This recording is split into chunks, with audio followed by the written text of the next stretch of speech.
Mima wakwaba eba Skeleton Man TV. So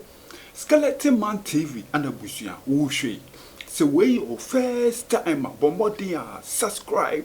me a notification so send you anytime bia ye di video betum bia oso sabekan wenye bia share ushe via comment fa ho kire wadwen efa video no ho like video no na share video no emo bia so enya binhwe me dase bebre abusia Blackstars Ghana Blackstars finally yenya ye coach aye friend Grace Hughton mobeka ya ono na na ye sporting director e wo mra ye call wake up num nti e ba se otu ado e resign ye no na akoba se Blackstars wo si ye de yenya new coach na ebi mu kekan coach we na ba coach we na ba coach we na ba na so GFA ebusia finally no omeji Blackstars coach ayeden amaye a oye Ghana ni esa ye Britain ni ebusia Grace Hughton ono ana ye Ghana Blackstars say na ebusia ansana GFA for ebe ye press conference edi no akire say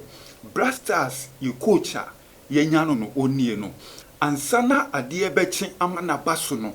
na ye Akwasidae a chese eye Otumfour Osei Tutu obodwa ma nipa bebre ekoja nase na Blackstars coach eye Chris Hughton onesu kobi na busua enye easy Ghana for kire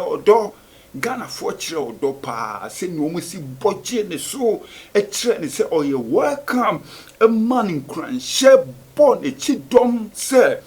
Blackstars ye di be hye ne nsa no de omo bompa ye mano so ode nkunim die ebebre Ghana fo abusua Ghana fo e kire odo pa ne ye bompa ye se sa odo no o ma kire no ebe to so aye den akoso no ma bompa ye amano no ma ta ne ti sa ne nkoba se bibi kitwa bi ko titi mape na afi o ma sa adane o ho ebe ye se mompamu no omo eye osana no omo ane sa be ye crucify him we dey ye bompa ye se enye sa na mom odono a Ghana fo akire no ebe kosoa na ye den asan ye more day in day out abusia mumye nhwe video no tamwa na Chris Hughton okomenhia Akwasidae no okotai Otumfour Osei Tutu achi ema ni di Akwasidae mumye nhwe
Abusua na near Ghana Blackstars ye new coach Chris Hughton oko Akwasidae ase abusua kotai Otumfour Osei Tutu the second kota nechi mani di Akwasidae eno na mahwe no wow so won subscribe